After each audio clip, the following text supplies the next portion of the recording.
उत्तर प्रदेश के मुख्यमंत्री द्वारा अमृत सरोवर योजना के अंतर्गत तालाबों के सौंदर्यीकरण को लेकर करोड़ों रुपया खर्च किया जा रहा है, लेकिन बावजूद इसके यूपी के मुजफ्फरनगर में तालाबों के सौंदर्यीकरण के नाम पर न सिर्फ किसान और ग्रामीणों का शोषण किया जा रहा है, बल्कि किसानों की जमीन से मिट्टी निकालकर तालाबों का भराव किया जा रहा है, जिससे न सिर्फ किसानों को अपनी फसल की भूमि पर जलभराव की स्थिति बनी है, बल्कि तालाब के सौंदर्यीकरण को लेकर करोड़ों रुपया का बंटाधार किया जा रहा है। मामला उत्तर प्रदेश के मुजफ्फरनगर के चरथावल थाना क्षेत्र के गांव रोहिणी हरजीपुर का है, जहां तालाबों के सौंदर्यीकरण के नाम पर हो रहे भ्रष्टाचार को लेकर ग्रामीणों ने तालाब में अर्धनग्न होकर जिला प्रशासन के खिलाफ जमकर प्रदर्शन किया। बता दें कि महात्मा गांधी राष्ट्रीय ग्रामीण रोजगार गारंटी योजना के अंतर्गत जिले में 150 तालाबों को अमृत सरोवर योजना में शामिल किया गया है। इस योजना में भूगर्भ जल में वृद्धि होगी, पानी की दैनिक समस्या का निदान होगा। जनपद के सभी 9 ब्लॉकों के 150 तालाबों का इसमें चयन किया गया है। तालाबों के माध्यम से जल संरक्षण और जल संचयन को बढ़ावा मिलेगा और भूगर्भ जल में व्यापक वृद्धि होगी। इस योजना में 75 नए तालाब शामिल किए गए हैं, जिन पर अब से पहले काम नहीं हुआ है। 53 तालाब ऐसे हैं जिनका जीर्णोद्धार किया जाएगा। 22 तालाब ऐसे हैं जिनके कार्य अधूरे पड़े हैं, जो इस योजना में पूरे किए जाएंगे। प्रत्येक तालाब का अलग अलग ब्यौरा तैयार किया जा रहा है। समस्त कार्य मनरेगा के माध्यम से पूरे किए जाएंगे। बरसात शुरू होने से पहले तालाबों के सौंदर्यीकरण का कार्य पूरा किया जाएगा। इसके साथ ही सभी तालाबों को संरक्षित रखने के लिए उनके किनारों पर पौधारोपण का कार्य होगा।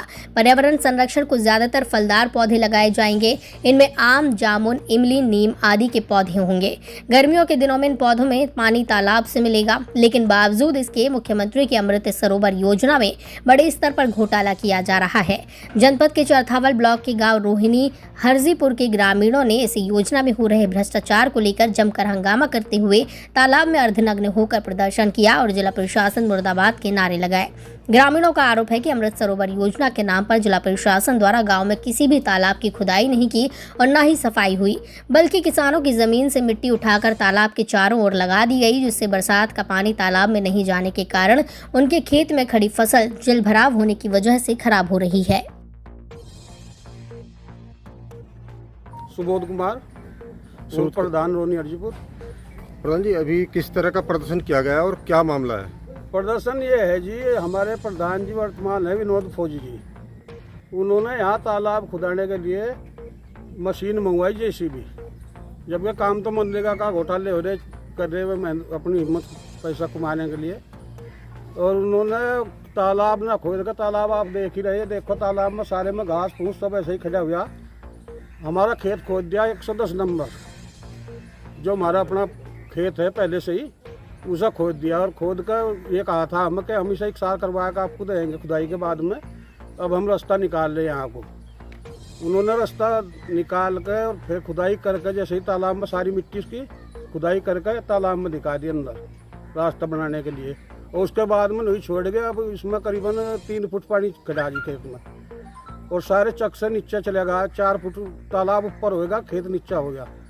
तालाब का पानी 4 फुट भरा हुआ है ऊपर खेत से भी। और हम तो अंदाता है, हमें तो खेती करनी, हमें तालाब थोड़ा ही खुदाना। यदि प्रधान जी को तालाब ही खोदना था तो इसे और 10 फुट खोद देते, हम इसमें मछली पालन कर देते, खेती कैंसिल कर देते। मुख्यमंत्री लगातार तालाब के सौंदर्यीकरण की बात कर रहे हैं, तो किस तरह का घोटाला देखने को मिल रहा है? सौंदर्यीकरण तो आप देख ही रहे जी, यहाँ से सारा ऐसे ही घास फूस सब ऐसे ही खड़े। तालाब की खुदाई तो हुई नहीं। वो तो तालाब के नाम से केवल पैसा खाया गया है। यहाँ एक तालाब हमारे यहाँ 17 बीघे का है, वो दूसरी साइड में, उसकी खुदाई कराई, वो भी ये देख लो जाकर वहाँ से 4 बीघे भी नहीं रह रहा और सारा खाली पड़ा। बस ऑटो की राजनीति देखते हुए उनका भराव करके दे दिए और उन्होंने प्रधान जी ने। तो आज तालाब पे यही हो रहा। तो आज ग्रामीणों ने किस तरह से प्रदर्शन किया है? प्रदर्शन इसलिए किया जी, हमारा खेत एकसार करके दिया जाए, हम अपने में खेती करेंगे। अर्धनग्न होकर किया है? हाँ जी, अर्धनग्न होकर करा। तो अगर जब तक कार्यवाही नहीं होती, किस तरह का आक्रोश रहेगा?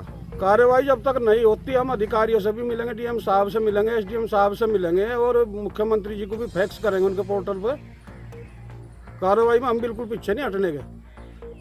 लेकिन प्रशासन ये गलती नहीं सुधारता है तो आगे क्या रणनीति रहेगी? प्रशासन गलती नहीं सुधारता, धरना प्रदर्शन करेंगे बड़े बड़े।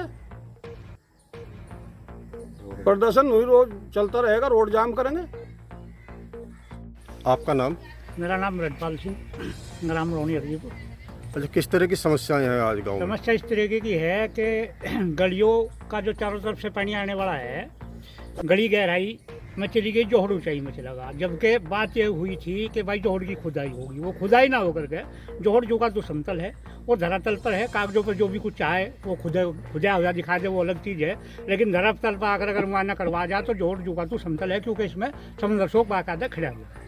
एक तरफ थोड़ा सा गड्ढा बना हुआ है और दूसरी तरफ जो खेत है, प्रधान जी ने जो अभी बताया है, प्रधान जी का खेत है वो एक नंबर, उसमें मट्टी बजाय वहाँ मैट लगाने के उसे खोद कर नीचे में कर दिया गया। और हमारी तो यही प्रशासन से यही अनुरोध है कि इसके मौके पर आकर के इसकी जांच कराई जा कि क्या स्थिति जोड़ की खुदाई है। जोड़ की यथा स्थिति में अगर खुदाई करवाई गई है तो यथा स्थिति में उसकी खुदाई होनी चाहिए थी, न कि किसी को नुकसान पहुंचा जाए। बराबर साइड के जितने मकान वाले हैं वे सारे डूबने के कगार में हैं और खेत तो प्रधान जी का डूबा हुआ है। और जब तक इसमें कोई कार्रवाई नहीं होगी तब तक हमारा धरना प्रदर्शन भी चलेगा और हम डीएम साहब के यहाँ परिसर में जाकर धरना देंगे। कितने किसान प्रभावित हो रहे हैं इस कार्य से? किसान 40 तो आसपास के लगभग जो है 40-45 के करीब जो किसान जो है वे इससे प्रभावित हैं। और इसका पानी जो है और फिर सामने वाले जोड़ में जो जाने वाली स्थिति है उस पर भी बहुत बड़ी गड़बड़ होगी। वहाँ रास्ता है, शमशान है। ठीक। वीडियो को लाइक करें, शेयर करें और चैनल को सब्सक्राइब करें। खबरों के नोटिफिकेशन के लिए बेल आइकन दबाना न भूलें।